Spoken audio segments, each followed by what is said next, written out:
An milenyo man kaupayan, san kabag-uhan, san mga ekonomiya nga nagsugod, san 3,000 nga mga katuigan, ginbuhatan ang new millennium, san kaupayan nga magpag-o. Niti kang yana, ngadto sa pagtungtong sa 3,000 nga mga katuigan, nga bag-o na kita, nga waray na iba, magkukuri pa, san mga kamutangan, san mga kapobrihan, nga pantay, an nga tanan, san mapa, san Pilipinas, ngan san iba, nga lugar, nga countries, nga nahihimutang ang Republic, san Philippines Embassy, san nga tanan,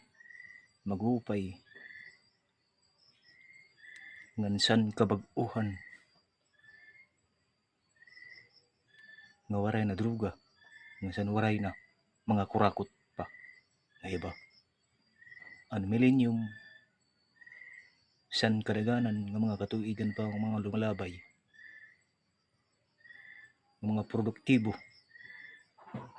mga puntos, numero, di number, sa Holy Bible online study. DR program inducting our economists,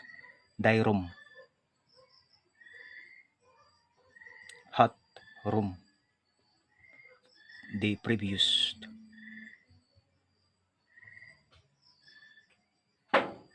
nga kita magupay na ang kamutangan san mga ayuda, ngan san iba nga purpose, ngan san senior nga mga financial nga mga ayuda,